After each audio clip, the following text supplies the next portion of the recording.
Hi everyone, it's Melissa and welcome back to another Friday Reads and Rambles. So, as always, we are going to start off with what I've been reading and then we'll have a little ramble together. So, what I am currently reading, I am still reading Hidden Figures. I've been reading a lot of other things, so I still haven't got very far in this. I think I've only read another chapter since last week, but this is now being pushed to the very top of my priority list, so I'm hoping to actually finish this in the next week. So by next Friday, hopefully, I will be done Hidden Figures. I am still also reading Moby Dick. This is a buddy read with Courtney Ferreter. We are still having a good time, but getting a little annoyed with some of the extraneous to the plot little asides. There seems to be two books going on here. One, a very funny and entertaining adventure tale about this insane captain who wants to get revenge on a whale, and another book which is a nonfiction about whale biology and like whaling through history, which is not so fun. So those are my thoughts on that. Moving on to a few things that I finished.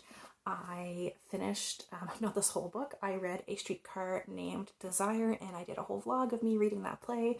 I will link that in the description. I loved this play, and now I want to go find an adaptation and watch it. Something else that I finished was Their Eyes Were Watching God by Zora Neale Hurston. This was not at all what I expected, very much focused on the character in this book. I'm going to give a more like in-depth wrap-up on this later, but yeah, if you are into books about character and character development and yeah, like women's experiences, self-actualization, like this is very much the book for you.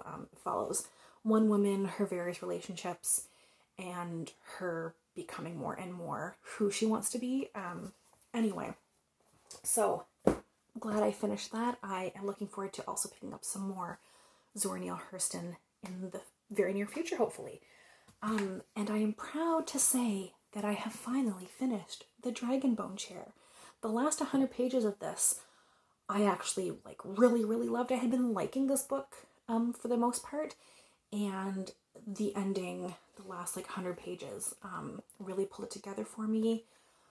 I am excited to get to the next one, but very excited to have that book completed.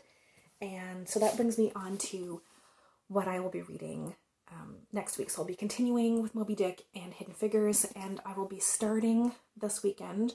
I will be starting the Stone of Farewell, so that's the next in the series.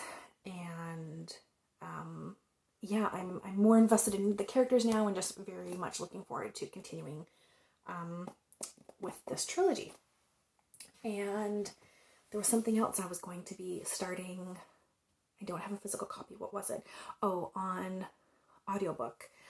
I am going to be reading The Black Flamingo by Dean Atta.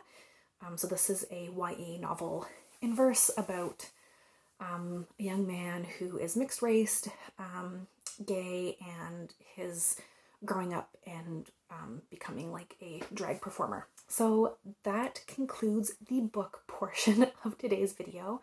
Normally in my ramble section, I do also talk about things that are book related or booktube related or book adjacent, and I don't really have anything particular to talk about related to books, but I have been like enjoying a few different things that I thought I would share as just kind of like things I have been liking lately, I guess. I will start with an item. The first one is kind of book related, but I love pins. I never wear them in my videos for some reason. I usually have them like on my outer jackets and like scarves and stuff. Well, actually in the winter, I mostly wear pins on my toques. those are winter hats for you non-Canadians. So you usually don't get to see these because they're on my toques. But there's like 4 pins that I have been wearing all the time that I really love. So the first 2 are book related, and I will link below where I purchased these in case you want your own set.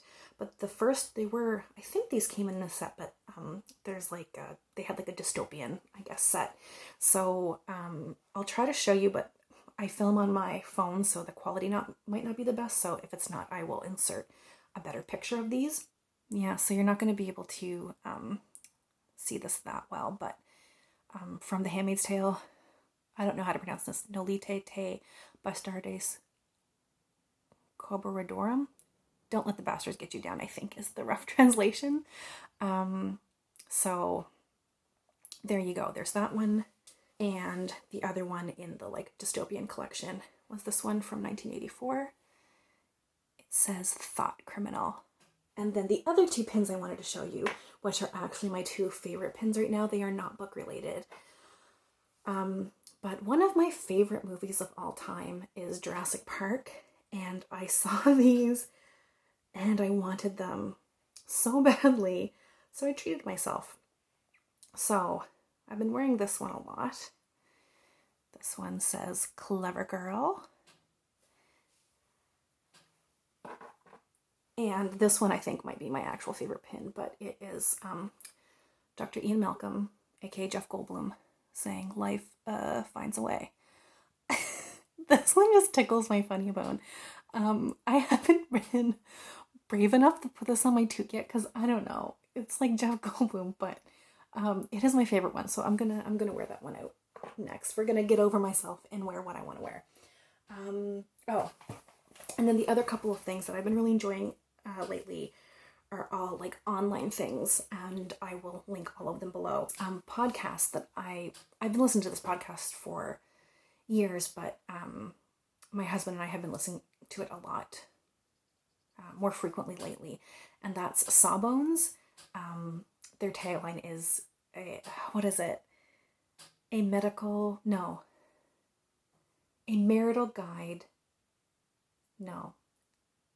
marital tour to misguided medicine. I think that's the tagline. So what it is it is a doctor, and her husband is a like podcaster / comedian, Justin McElroy, and so his wife is a doctor, Sydney McElroy, and they do this series where she talks about medicine like through the ages. So all of the misguided, like totally primitive ways we have practiced medicine in the past, but also like the not very distant past. And they've done a couple things on more like current quackery, if you will, but they tend to stick to historical stuff. But it's just a joy because it's like equal parts funny and like informative and just very, very interesting. So they've had episodes on like bloodletting. They've had episodes on like epilepsy, I think was one, and allergies, I think, just all sorts of things, like how we treated different diseases and stuff in the past. And yeah, it's one of my favorite podcasts. And the very last thing I wanted to share was a Twitter account. I don't really go onto Twitter very much. I don't tweet at all, but I do go and just lurk around, and I have discovered a Twitter channel, what do they call that? Twitter account, I guess, that just speaks to my soul, and this will be very niche, so maybe some of you would be interested, but I am half Italian, and Italians and people who are like Italian American or Italian Canadian have a, I guess, reputation, and I would say this is a fair reputation, of being kind of food snobs towards Italian cuisine. I definitely am. I can't stand it when people cook Italian food incorrectly. And there's an entire Twitter account dedicated to Italians just getting like angry about like people messing up Italian cuisine. It's called Italians Mad at Food, and I will link to the Twitter account below, and I will try to put up maybe one or two of my favorite posts of theirs. But yeah, as you can see, hopefully, it's just a lot of like clips to videos and TikToks and like comment sections and things of Italians getting absolutely beside themselves with rage over how people destroy beautiful Italian cuisine. So, yeah, if you're part of that niche crowd, then you will really like this. And if you're not, stop breaking your pasta. Just put it in the pot. So that's all for today. Thanks everyone for watching. Please comment below what you've been reading or the things that you've been enjoying lately. If there's something you think I should check out, I would love to do so. And we'll chat soon. Take care. Bye.